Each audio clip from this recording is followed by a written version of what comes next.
कालच्या उल्हासनगर गोळीबार प्रकरणाला मुख्यमंत्री एकनाथ शिंदे जबाबदार आहेत, संजय राऊत. महाराष्ट्रात गेल्या 1.5 वर्षापासून माफिया व गुंडांचे राज्य सुरू आहे. महाराष्ट्रात जे राज्य आणले आहे ते झुंडशाही व गुंडगिरीतून राज्य आणले आहे. कालचा प्रकार उल्हासनगरचा नाही तर मुख्यमंत्री यांच्या जिल्ह्यातील आहे व या गोळीबाराला मुख्यमंत्री जबाबदार आहेत. एकनाथ शिंदे यांच्या त्रासातून मनस्तापातून हा गोळीबार केला असल्याचं गणपत गायकवाड यांचं म्हणणं आहे. मी या गोळीबाराचं समर्थन करणार नाही. गृहमंत्री त्यांचे आहेत, पण त्यांच्या राजवटीत महाराष्ट्रात गुन्हेगारच निर्माण होतील. वर्षभर सांगत आलो आहोत की मुख्यमंत्री कार्यालयातून तुरुंगातील गुन्हेगारी टोळ्यांना दूरध्वनी जातात. उद्याच्या निवडणुकांसाठी मदत व्हावी यासाठी गुन्हेगारांना जामिनावर बाहेर काढले जाते. पुण्यात 4 गुंड टोळ्यांच्या प्रमुखांना राजकारणासाठी जामिनावर बाहेर काढण्यात आले आहे. मुंबईमध्ये सुद्धा तेच सुरू आहे. कायद्याचे राज्य नाही तर फक्त निवडणुका जिंकायच्या आहेत. पुण्यात 3 भयंकर गुन्हेगारांना जामीन देण्यासाठी सरकारमधील 3 मंत्र्यांनी कसा प्रयत्न केला याचे पुरावे देईन. गृहमंत्री कुठे आहेत? कायदा हातात घेऊ दिला जाणार नाही असं बोलतात. मग हा न्याय फक्त शिवसेना, काँग्रेस, राष्ट्रवादीसाठी आहे का? चर्चा करण्या एवढे प्रकरण साधे आहे का? सर्वसामान्य असते तर आतापर्यंत फासावर लटकवले असते. गृहमंत्री वक्तव्य करतील, पण त्यांना आजच्या प्रकरणानंतर उत्तर द्यायला तोंड आहे का? देवेंद्र फडणवीस आणि त्यांच्या पिलावळीने आता यावर बोलावे. देवेंद्र फडणवीस वकील आहेत, ज्ञानी आहेत. राम तुमच्या बाजूने आहे असा घणाघाती आरोप शिवसेनेचे नेते संजय राऊत यांनी लगावलेला आहे. गेल्या 1.5 वर्षापासून माफिया आणि गुंडांचं राज्य सुरू. मुळात महाराष्ट्रात जे राज्य आणलेलं आहे ते झुंडशाही आणि गुंडगिरीतून आणलेलं आहे. कायदा आणि घटनेचा मुर्दा पाडून आणलेला आहे. पैशांचे ठोक व्यवहार करून हे सरकार आणलं आहे. महाराष्ट्रात दुसरं काय होऊ शकतं? गेले 1.5 वर्ष आम्ही काही गोष्टी समोर आणतो. कालचा प्रकार जो आहे आमदार गणपत गायकवाड यांचा,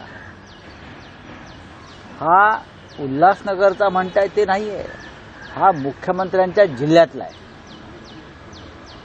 हा मुख्यमंत्र्यांच्या जिल्ह्यातला आणि या गोळीबाराला स्वतः मुख्यमंत्री जबाबदार आहे. मी गणपत गायकवाड आमदार यांचं निवेदन ऐकलंय.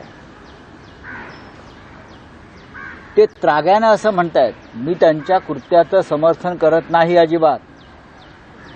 एका लोकप्रतिनिधीनं पोलीस स्टेशनात जाऊन गोळीबार करणं याचं कोणी समर्थन करणार नाही. पण ते सत्ताधारी पक्षाचे आमदार आहेत, भारतीय जनता पक्षाचे. त्यांच्याच पक्षाचे गृहमंत्री आहेत, उपमुख्यमंत्री आहेत. गणपत गायकवाड की मी मनस्तापातून एकनाथ शिंदे यांच्यामुळे हा गोळीबार केलाय, हे त्यांचं स्टेटमेंट आहे. भाजपचे आमदार गणपत गायकवाड असं म्हणतायत, या महाराष्ट्रात जर एकनाथ शिंदेसारखे मुख्यमंत्री असतील तर या राज्यामध्ये फक्त गुन्हेगारच निर्माण होतील. हे भारतीय जनता पक्षाच्या एका आमदाराचं निवेदन आहे पोलीस स्टेशनमधून. मी गेल्या वर्षभर सांगतोय की मुख्यमंत्र्यांच्या कार्यालयातून, आपल्याला आठवत असेल, मुख्यमंत्र्यांच्या कार्यालयातून तुरुंग, गुन्हेगारांच्या टोळ्या यांना कसे दूरध्वनी जात आहेत, तुरुंगात सुद्धा. उद्याच्या निवडणुकांसाठी गुंडांची मदत व्हावी म्हणून पुणे, मुंबई, कोल्हापूरसह ठाणे जिल्ह्यामधल्या अनेक तुरुंगातल्या गुन्हेगारांना जामिनावर बाहेर काढण्यात आलेलं आहे. हे मी वारंवार सांगतोय. मी नावं देऊ शकतो. पुण्यामध्ये मी नावं देईन तुम्हाला. 4 प्रमुख गुंडटोळ्यांच्या प्रमुखांना ज्या पद्धतीनं जामिनावर बाहेर काढण्यात आलं ते फक्त राजकारणासाठी. त्यातून एका गुंडाचा खून झाला. मुंबईमध्ये तेच सुरू आहे. महाराष्ट्रातल्या अनेक भागामध्ये गुंड टोळ्यांच्या हातामध्ये कायदा दिलेला आहे की तुम्ही कायद्याचं राज्य वगैरे काय नाही, तुम्ही सांगाल तो कायदा, फक्त आम्हाला निवडणुका जिंकून द्या. महेश गायकवाड कोण आहेत मला माहीत नाही, पण त्याच्यावर झालेला आमदाराने केलेला गोळीबार हा धक्कादायक. कसल्या कायद्याचं राज्य? कुठेच गृहमंत्री आम्हाला कायदा शिकवतात नाही.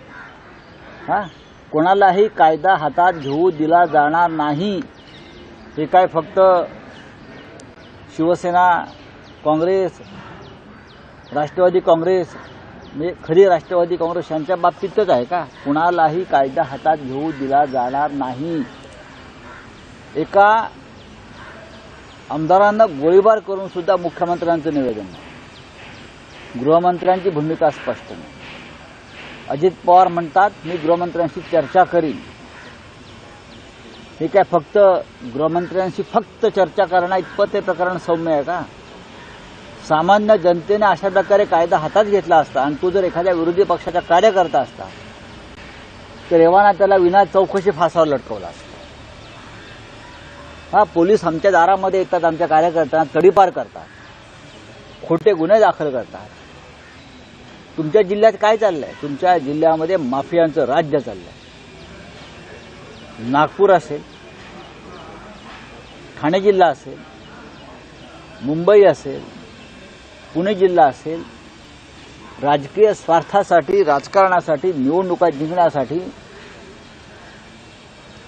गुन्हेगारांना, माफियांना तुरुंगातून सोडवून त्यांना संरक्षण देऊन आपल्या राजकीय विरोधकांवर त्यांनी सोडलेलं आहे.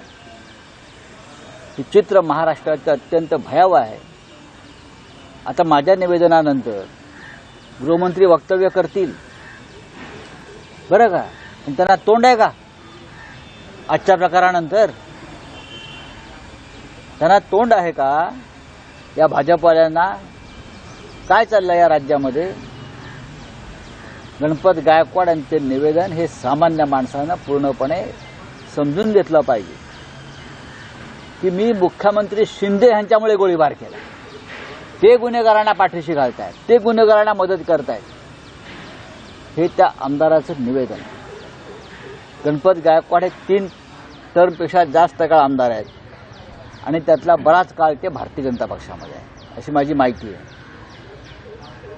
आणि महाराष्ट्रामध्ये शिंदे यांच्या राजवटीमध्ये गुन्हेगारांची पैदास सुरू झालेली आहे हे भारतीय जनता पक्षाचे एक आमदार सांगतो आहे. देवेंद्र फडणवीस आणि त्यांची पिलावळ जी आहे कुई करणारी आमच्या विरोधात, आता त्यांनी याच्यावर बोलावं. Bureau report, SBN Marathi, Mumbai.